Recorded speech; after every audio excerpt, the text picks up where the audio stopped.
Very good morning, my dear children. Welcome back to science class. Children, today in this video we will discuss about parts of a leaf. A leaf has following parts. सबसे पहले हम देखते हैं stock. ठीक है, ये stock क्या होता है ये आप देख रहे हो. आपको ये जो दिख रहा है ये जिसे हम पेटॉइल कहते हैं उसे ही स्टॉक भी कहा जाता है. ठीक है, इसे क्या कहा जाता है? STALK. इसे ही स्टॉक भी कहा जाता है. ठीक है, and it attach the leaf to the stem. और ये क्या काम करती है? ये स्टेम से अटैच होती है. ठीक है ना, लीव्स को स्टेम से अटैच करने का काम कौन करता है? स्टॉक. ठीक है, उसका हार्ड वर्ड में यदि आप बोलोगे तो पेटॉइल भी कह सकते हो. Next is leaf blade. Leaf blade, it is a flat part of a leaf and it is broad in some plants and narrow in some plant. ये है लीफ ब्लेड. ठीक है, लीफ ब्लेड मतलब पत्ते का जो चिकना होता है ना, वो जो लाइनिंग को छोड़ के जो भी पार्ट बच जाता है उसे हम लीफ ब्लेड कहेंगे. Flat part of a leaf, leaf का जो फ्लैट पार्ट है उसे ही लीफ ब्लेड कहते हैं. And next is when. आप देख सकते हो ये वेन है. One when passes through the centre of a leaf. एक वेन जो है बिल्कुल सेंटर से जा रहा है. ये बिल्कुल देख रहे हो ये कैसे जा रहा है? ये सेंटर से पास हो रहा है. ये भी वेन है. और कुछ लीफ में ऐसे वेन है जो कि इस तरह से जा रही है, छोटी छोटी दिख रहे हो, बारीक बारीक. ये भी वेन है. सो ये जो है सेंटर से जो जाती है उसे मिडरिप कहते हैं या मेन लीफ कह सकते हो. मिडरिप या मेन वेन, ये है मेन वेन.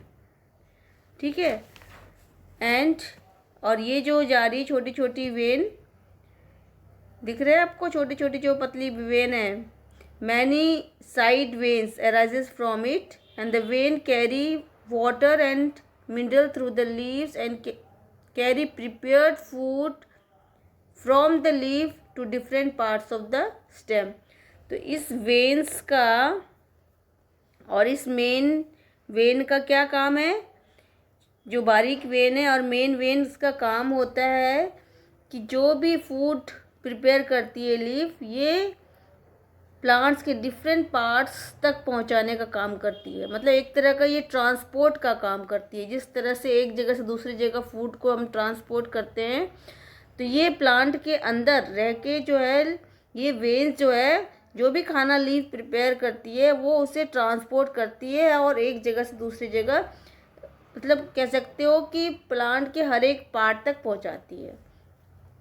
तो ये क्या है? ये वेन्स है. ठीक है, समझ में आ गया बच्चों? नाउ उसको हम डिटेल में समझते हैं. ठीक है, हियर स्ट्रक्चर ऑफ लीफ में हमने क्या पढ़ा? All leaves have same basic structure. Leaf blade, सभी में मेन चीज़ होता है लीफ ब्लेड होता है. ठीक है, मिडरिप जिसे मेन वेन कहते हैं जो बिल्कुल बीच में था. एंड एज, इसका जो किनारे होता है वो एज होता है. वेन्स जो होते हैं बारीक वाले होते हैं. पेटॉइल जिसे हम स्टॉक कहते हैं. ठीक है ना, हमने अभी पढ़ा था कि जो हम पेटॉइल को स्टॉक भी कह सकते हैं, जो कि स्टेम से लीफ को जोड़ने का काम करता है. And the flat part of the leaf is called leaf blade. Flat part को लीफ ब्लेड कहते हैं. मेन वेन को क्या कहा जाता है? मिडरिप कहा जाता है. From midrib main vein side vein are arrived. Main vein and side veins carry food water and mineral. अभी हमने पढ़ा कि जो मेन वेन और साइड वेन है ये क्या करती है? ये कैरी करती है फूड वाटर एंड मिनरल्स को. Leaf is connected with stem with petiole. ठीक है ना, पेटॉइल हमने ऊपर पढ़ा है ना, ये स्टॉक जिसे कहते हैं, लीफ उससे कनेक्टेड होता है. Now let's know what is stomata. Stomata आप देख सकते हो इस फिगर को. आप इस फिगर को ध्यान से देखिए यहाँ पर. ठीक है, आपको क्या दिख रहा है? आपको छोटे छोटे होल्स दिख रहे हैं, उसमें ओपनिंग है, छोटे छोटे ओपनिंग्स हैं। यदि आप माइक्रोस्कोप से किसी भी लीव्स को देखोगे तो आपको इस तरह से पिक्चर दिखेगा। मतलब उसमें क्या है, छोटे छोटे ओपनिंग्स हैं। देयर आर स्मॉल ओपनिंग्स, ये देख रहे हो स्मॉल ओपनिंग्स कॉल्ड स्टोमेटा। इसी को, जो छोटे छोटे ओपनिंग है, इसी को ही स्टोमेटा कहते हैं। And stomata present on under side of the leaf, leaf के अंदर रहता है, जो कि हमें दिखाई नहीं देता है। प्लांट ब्रीथ थ्रू स्टोमेटा, और इस स्टोमेटा का क्या यूज़ है, इसका यूज़ है कि प्लांट इससे ब्रीथ करती है। स्टोमेटा देखो, आप ध्यान से देखो, इसमें छोटे छोटे आपको दिख रहे हैं ना, जिसमें से वो सांस लेती है। तो ये स्टोमेटा के द्वारा क्या करती है, प्लांट्स जो है सांस लेती है, ब्रीथ कहते हैं। ठीक है, और ये जो है स्टोमेटा कभी खुलती भी है और बंद भी होती है। यदि आप यहाँ देख रहे हो, ये खुली हुई स्टोमेटा है। यदि आप दूसरी जगह देखो, यहाँ बंद है स्टोमेटा। तो क्लोज स्टोमेटा भी होती है और ओपन स्टोमेटा भी होता है। और इसका काम क्या होता है, एक्सचेंज ऑफ गैसेस, मतलब कार्बन डाइऑक्साइड लेती है एंड ऑक्सीजन रिलीज करने का काम ये कौन करता है, ये स्टोमेटा करते हैं। ठीक है, hope it's clear children. So children कह सकते हैं कि function of leaf, it prepare food for the plant, ये फूड प्रिपेयर करती है for the plant in the presence of chlorophyll using sunlight, water and carbon dioxide. ठीक है, food prepare करती है, लेकिन किसका यूज़ करके, वो chlorophyll, water and carbon dioxide का यूज़ करके वो फूड प्रिपेयर करती है। And so leaf is called the food factory, इसलिए लीव को क्या कहते हैं, food factory of the plant. It help the plant to breathe through the stomata, साथ साथ ब्रीथ करने के लिए भी हेल्प कर रही है प्लांट को। देखो बच्चों, कितने सारे फंक्शन है इस पत्ते का, क्या क्या काम है। एक तो वो फूड प्रिपेयर कर रही है, ठीक है, फिर ये ब्रीथ करने में भी हेल्प कर रही है। And some plants also store the food prepared by plant, और साथ साथ कुछ प्लांट्स जो होते हैं पत्तों में अपने फूड को स्टोर करती है। जैसे जो हम पत्ते खाते हैं, जैसे कि आप बंद गोभी देख लो, पालक देख लो, उसके पत्तों को हम खाते हैं ना, क्योंकि उनके लीव्स में फूड स्टोर होता है। ठीक है, तो मेन फंक्शन क्या है, एक तो फूड प्रिपेयर करना, ब्रीथ करने में हेल्प करना, और some plants store food by the prepared by the plant. जो भी प्लांट फूड प्रिपेयर करती है, कुछ प्लांट जो होते हैं अपने फूड को लीव्स में स्टोर करके रखती है। ठीक है, सो चिल्ड्रन, सो हमने देखा लीफ का कितना यूज़ है। यदि बच्चों एक एक्सपेरिमेंट करके आप देख सकते हो, आप क्या करो, आपके जो भी प्लांट हैं आपके घर में, आप उसके प्लांट्स के लीव्स में ना क्या करो, वैसलीन लगा दो। ठीक है, यदि आप वैसलीन लगा दोगे तो आप देखोगे, और वैसलीन लगा के उसे सनलाइट में छोड़ दो। ठीक है, फिर आप देखोगे कि आप observe the leaves regularly for 1 week, 1 week तक आपको ध्यान देना है कि क्या चेंजेस आ रहे हैं उस लीव्स में। You will notice that the leaves coated with Vaseline become wilted. ठीक है, आप देखोगे कि जो लीव्स में वैसलीन लगाया गया है, वो लीव्स जो होते हैं वो मुरझाने लगते हैं। This is because the Vaseline coated prevent the exchange of gases, क्योंकि वैसलीन लगाने से क्या होता है, ये जो लीव्स है वो सांस नहीं ले पा रही है। ठीक है ना, जब सांस नहीं ले पाती तो वो क्या होती है, वो मुरझाने लगती है। इसलिए यदि आप प्लांट्स के लीव्स में यदि आप वैसलीन लगाते हो तो देखोगे वो क्या होता है, मुरझा जाती है। इससे ये पता चलता है कि जो लीव्स है स्टोमेटा के थ्रू सांस ले रही है, इसलिए वो ठीक रहती है, ताज़ी रहती है, क्योंकि वो सांस भी चाहिए उसे ना, कार्बन डाइऑक्साइड को एब्जॉर्ब करने का काम उसका बंद हो गया है, तो वो क्या होती है, वो मुरझा जाती है। राइट, सो चिल्ड्रन, अब तक हमने क्या पढ़ा, लेट्स रिवाइज। हमने पढ़ा कि स्ट्रक्चर ऑफ लीव कौन कौन से होते हैं। ठीक है ना, उसमें हमने पढ़ा leaf plate, midrib, side veins and petiole, जिसे स्टॉक भी कहते हैं। फंक्शन ऑफ लीव्स हमने पढ़ लिया। फंक्शन ऑफ लीव्स क्या है, to prepare food and store food, ठीक है ना। फूड बनाना और फूड को जो एक्स्ट्रा फूड होता है वो स्टोर करके रखती है ऐसे फ्रूट के रूप में, है ना। जो भी एक्स्ट्रा एनर्जी होती है उसकी वो फ्रूट के रूप में, वेजिटेबल के रूप में, सीरियल्स के रूप में वो स्टोर करती है। एंड लीव जो है ब्रीथिंग ऑर्गन भी है प्लांट्स का। फिर हमने फोटोसिंथेसिस के बारे में पढ़ा कि फोटोसिंथेसिस प्रोसेस में क्या होता है, कार्बन डाइऑक्साइड, वाटर और सनलाइट के हेल्प से जो है प्लांट फूड प्रिपेयर करती है और ऑक्सीजन को रिलीज़ करती है। सो हमने अब तक ये जाना। अब आगे हम पढ़ते हैं सम अमेजिंग डिफरेंट प्लांट, कुछ अलग तरह के प्लांट्स के बारे में पढ़ते हैं। अब तक हमने पढ़ा है कि जो भी प्लांट्स होते हैं वो क्या होते हैं, ग्रीन कलर के होते हैं, ठीक है। तो कुछ अलग टाइप्स के प्लांट्स के बारे में भी जानेंगे और द फ्लो ऑफ एनर्जी के बारे में जानेंगे and dependency of plant and animal, किस तरह प्लांट्स और एनिमल्स एक दूसरे पे डिपेंड है, इंटरडिपेंडेंट हैं, इसके बारे में भी डिस्कस करेंगे, राइट। सो आप जानते हैं मशरूम के बारे में। एक मशरूम जो है अनयूजुअल प्लांट है, क्योंकि ज़्यादातर प्लांट्स जो क्या होते हैं उनका कलर कैसा होता है, ग्रीन कलर का होता है, बट ये तो आप देख सकते हो कैसा कलर है इसका, वाइट कलर है मशरूम का। So mushroom and mould do not contain chlorophyll and are not green. Chlorophyll जिसमें रहेगा उसका कलर होता है ग्रीन कलर, बट यहाँ पे मशरूम और मोल्ड का कलर क्या है, वाइट है, वो ग्रीन नहीं है, इसलिए वो अपना फूड खुद नहीं बना सकती है। So as they do not have chlorophyll, they do not have chlorophyll, they do not make their own food, ठीक है ना। वो अपना फूड नहीं बनाती है। And this plant lack the ability to make food, therefore obtain it from dead plant and decaying plant of animal. इसलिए वो अपना फूड कहाँ से ऑब्टेन करती है, कहाँ से प्राप्त करती है, डेड एंड डिकेइंग प्लांट। जो भी प्लांट्स और एनिमल्स सड़ जाते हैं ज़मीन में ना, तो वहाँ से उसको एनर्जी मिलती है और उस एनर्जी से मशरूम जो है ग्रो होता है, बढ़ता है, ठीक है।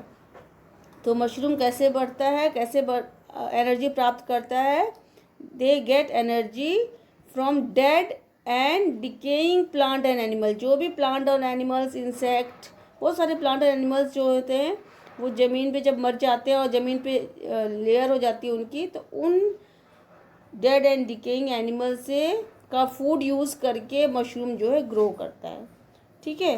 तो क्योंकि इसमें क्लोरोफिल नहीं है इसलिए वो अपना फूड खुद नहीं बना सकती है, राइट। यदि कैक्टस की बात करें, ये भी बिल्कुल अनयूजुअल प्लांट है, क्योंकि यूजुअली क्या होता है, लीव्स फूड प्रिपेयर करती है, लेकिन कैक्टस में जो आपको दिख रहा है, ये जो आपको ग्रीन कलर का ये जो दिख रहा है वो एक्चुअल में क्या है, ये कैक्टस का स्टेम नहीं है, ये कैक्टस का क्या है, कैक्टस का ये है।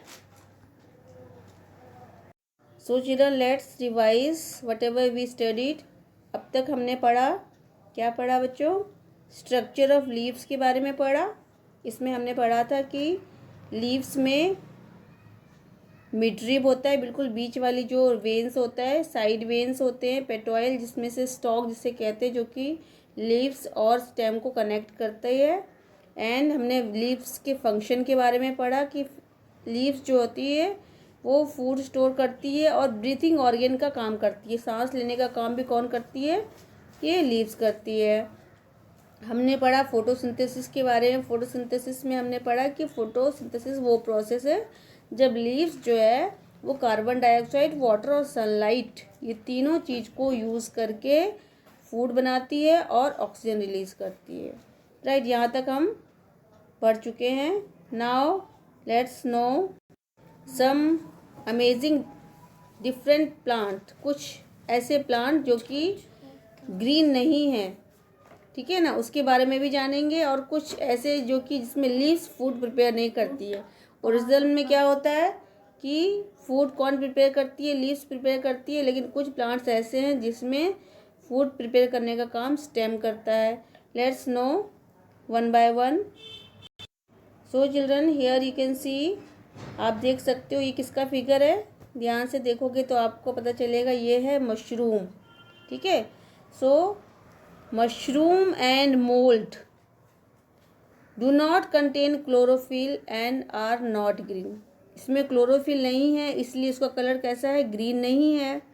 ठीक है ना, क्योंकि जिसमें क्लोरोफिल होता है उसका कलर ग्रीन होता है। बट बच्चों आप देख सकते हो ये इसका कलर ग्रीन नहीं है, मतलब इसमें क्लोरोफिल नहीं है। अब जब क्लोरोफिल नहीं है डेट मीन्स ये अपना खाना खुद नहीं बना सकती है ना, क्योंकि क्लोरोफिल रहने पे ही वो सनलाइट को ट्रैप करेगी और अपना फूड बनाएगी। बट यहाँ पर उसको क्लोरोफिल नहीं है तो वो अपना खाना खुद नहीं बनाती है mushroom. These plant lack the ability to make food. ये फूड बनाने की एबिलिटी नहीं होती है मशरूम में। Therefore obtain it food from dead and decaying plant. इसलिए वो अपना फूड कहाँ से प्राप्त करती है, डेड एंड डिकेइंग प्लांट से। जो भी मिट्टी में पत्ते सड़ जाते हैं या जो भी एनिमल सड़ जाते हैं उनसे उनको फूड मिलता है और ये फिर मशरूम ग्रो होती है वहाँ पर। ठीक है, तो इस तरह से मशरूम और मोल्ड को फूड कहाँ से मिलता है, डेड एंड डिकेइंग प्लांट से प्राप्त हो रहा है, क्योंकि उसमें क्लोरोफिल नहीं है। क्लोरोफिल नहीं है तो वो अपना फूड खुद नहीं बना रही है। मतलब ये डिपेंड है प्लांट दूसरे प्लांट के, सड़े हुए प्लांट पे। अब बात करते हैं दूसरे अनयूजुअल प्लांट्स के, वो है कैक्टस का। ठीक है, आप देख सकते हो कैक्टस का पिक्चर, आपको ये कैक्टस दिख रहा है बच्चों। इसमें कैक्टस जो है, the leaves of cactus plant are reduce to spine and can not perform photosynthesis. क्योंकि कैक्टस प्लांट की जो लीव्स हैं वो बन जाते हैं स्पाइन। स्पाइन पता है क्या होता है, ये जो आपको कांटे दिख रहे हैं ना वो है लीव्स। ये जो कांटे दिख रहे हैं ये कैक्टस प्लांट के एक्चुअल में लीव्स हैं। ठीक है, अब ये लीव्स जो है क्या बन गए हैं, इसमें स्पाइन बन गए हैं। अब इतना छोटे छोटे स्पाइन है तो ये फोटोसिंथेसिस नहीं कैरी कर पाती है, मतलब फोटोसिंथेसिस प्रोसेस नहीं परफॉर्म कर पाती है। So food food prepared bye it's stem. तो कैक्टस प्लांट में फूड कौन प्रिपेयर करता है, ये जो है आपको जो दिख रहा है ग्रीन कलर का वो एक्चुअल में क्या है, कैक्टस प्लांट का स्टेम है। ठीक है, तो कैक्टस प्लांट में फूड प्रिपेयर कौन करता है, लीव्स नहीं करते हैं, क्या कौन करते हैं, स्टेम फूड प्रिपेयर करते हैं। क्योंकि कैक्टस प्लांट में लीव्स जो है स्पाइन में चेंज हो गए हैं। ठीक है, इसलिए वो फोटोसिंथेसिस प्रोसेस नहीं परफॉर्म कर सकते, इसलिए वो काम कौन करती है, स्टेम करती है। Hope it is clear. Now let's know about money plant and croton plant. बच्चों जो क्रोटन प्लांट्स होते हैं वो कौन से कलर के होते हैं, वो हैव नॉन ग्रीन लीव्स, मतलब उनकी लीव्स जो होते हैं वो ग्रीन कलर के नहीं होते। ये जो आप देख सकते हो यहाँ पर, ये जो क्रोटन प्लांट्स की मैं बात कर रही हूँ, क्रोटन प्लांट्स के जो लीव्स होते हैं वो डार्क रेड कलर के होते हैं। लेकिन डार्क रेड कलर के लीव्स होने के बावजूद वो क्लोरोफिल उसमें होते हैं। कैसे होते हैं, the red pigment hides the green colour. इनका जो रेड कलर का जो लीव्स होता है ना, मेन में रेड कलर का लीव्स होता है, उसके अंदर उनका ग्रीन कलर का क्लोरोफिल भी रहता है। इसलिए क्रोटन प्लांट्स फोटोसिंथेसिस कैरी करती है। बट ये आप देख सकते हो मनी प्लांट के बारे में, मनी प्लांट जो है आप देख सकते हो उसमें कुछ पार्ट ग्रीन है, कुछ पार्ट वाइट भी दिख रहे हैं, है ना। तो only green part of such plant perform photosynthesis. तो इसमें जो जितने आपको ग्रीन दिख रहे हैं उसी से फोटोसिंथेसिस परफॉर्म हो रहे हैं, और जो वाइट जो दिख रहे हैं आपको उसमें फोटोसिंथेसिस प्रोसेस परफॉर्म नहीं हो रहे। तो इस तरह से ये सब जो हमने 4-5 प्लांट्स के बारे में पढ़ा जो कि क्लोरोफिल ना होने के बावजूद भी अपने फूड ऑब्टेन करते हैं। उनमें जैसे कि हमने पढ़ा मशरूम के बारे में, फिर हमने कैक्टस के बारे में पढ़ा। कैक्टस में लीव्स फोटोसिंथेसिस प्रोसेस को परफॉर्म नहीं करती है, उसका स्टेम परफॉर्म करता है ये प्रोसेस। फिर हमने क्रोटन प्लांट्स के बारे में पढ़ा। क्रोटन प्लांट्स के लीव्स रेड कलर के होते हैं, लेकिन वो क्लोरोफिल ग्रीन पार्ट्स जो होते हैं उनके उस रेड के अंदर होता है, इसलिए वो क्लोरोफिल परफॉर्म करती है। एंड ये जो मनी प्लांट है इसमें कुछ पार्ट्स ग्रीन होते हैं, कुछ पार्ट वाइट वाइट रहते हैं, तो जो ग्रीन पार्ट्स होते हैं उसमें ही फोटोसिंथेसिस परफॉर्म होता है। Right, clear? The flow of energy, here we will know किस तरह से एनर्जी का फ्लो होता है एक ऑर्गेनिज्म से दूसरे ऑर्गेनिज्म में। हम सब जानते हैं कि the energy of the sun transferred to animals and then to plants, किस तरह से सन की एनर्जी प्लांट्स से लेके एनिमल्स तक पहुंचती है। The sun is the ultimate source of energy for all living thing. तो हम कह सकते हैं कि सन जो है सभी ऑर्गेनिज्म में जो एनर्जी का मेन सोर्स कौन है, एनर्जी का मेन सोर्स है हमारा ये सन। ठीक है, हमारा ये सन जो है मेन सोर्स है एनर्जी का, इसी से सभी को एनर्जी मिल रही है, क्योंकि सन से एनर्जी प्लांट को मिलती है, प्लांट से एनर्जी फिर एनिमल्स को, ह्यूमन बींग्स को, सबको एनर्जी जो है कहाँ से मिलती है, प्लांट से ही मिलती है। फिर जैसे कि ये प्लांट्स है, ठीक है, प्लांट को कौन खा रहा है, ये डियर खा रही है, फिर डियर से एनर्जी मिल रहा है कि लायन को। तो मतलब अल्टीमेट सोर्स, मेन सोर्स हमारा कौन है, सन है। सन से ही सारा एनर्जी ट्रांसफॉर्म हो रहा है। ठीक है, the green plants trap sun's energy by the process of photosynthesis and make food. Green plants जो है ये क्या कर रही है, ये सन की एनर्जी को ट्रैप कर रही है, एब्जॉर्ब कर रही है, एंड देन वो अपना फूड बना रही है। And herbivores eat green plants. हम जानते हैं कि जो भी हर्बीवोर्स कौन से ऑर्गेनिज्म होते हैं, जो ऐसे एनिमल्स जो कि प्लांट को खाते हैं। ठीक है, तो हर्बीवोर्स जो सिर्फ प्लांट खाते हैं, जैसे कि काव है, डियर है, ये हर्बीवोर्स हैं। ये क्या कर रहे हैं, ये प्लांट से एनर्जी ले रहे हैं, है ना, फूड को, प्लांट्स को खा के उनको एनर्जी मिल रही है। And then there is a flow of energy in the form of food chain. और फिर ये एनर्जी फिर फूड चेन के रूप में एक जगह से दूसरी जगह जा रही है ना। ये फिर कार्निवोर्स एनिमल्स इसको खा रहे हैं, हम जो है ओमनीवोर्स हैं, हम मतलब ये प्लांट्स को भी खाते हैं और ये एनिमल्स को भी खाते हैं, है ना, कुछ एनिमल्स को भी खाते हैं। तो हम जो है ओमनीवोर्स हैं, प्लांट एंड एनिमल दोनों खाते हैं। तो ये ओमनीवोर्स एनिमल्स हैं। तो मेन सोर्स क्या है, सोलर एनर्जी, जिसे कहते हैं सन की energy he main source of energy है हमारे life. Dependency of plant and animal, किस तरह से जो प्लांट और एनिमल एक दूसरे पे डिपेंड है, डिपेंड मतलब निर्भर है, किस तरह से प्लांट और एनिमल एक दूसरे से डिपेंड हैं, या कह सकते हो इंटरडिपेंडेंट है। ठीक है, animals depend of plant for food, shelter and oxygen. Animal जो है प्लांट पे किस चीज़ के लिए डिपेंड है, फूड के लिए, शेल्टर के लिए और ऑक्सीजन के लिए डिपेंडेंट है, क्योंकि ये तीनों चीज़ एनिमल्स को कहाँ से मिलते हैं, प्लांट से मिलते हैं। उसी तरह से plants depend on animals for carbon dioxide. कैसे, क्योंकि एनिमल्स जो हैं वो कार्बन डाइऑक्साइड रिलीज़ करते हैं। जैसे कोई भी ऑर्गेनिज्म, हम हैं, ह्यूमन बींग्स हैं, एनिमल्स हैं, वो क्या करते हैं, ऑक्सीजन तो ले रहे हैं बट क्या रिलीज़ कर रहे हैं, कार्बन डाइऑक्साइड रिलीज़ कर रहे हैं। और ये कार्बन डाइऑक्साइड कौन यूज़ कर रहा है, प्लांट यूज़ कर रहा है, तो उसके लिए हम कार्बन डाइऑक्साइड दे रहे हैं उसको। ठीक है ना। सो इस तरह से जो है एनिमल और प्लांट एक दूसरे के डिपेंडेंट हैं।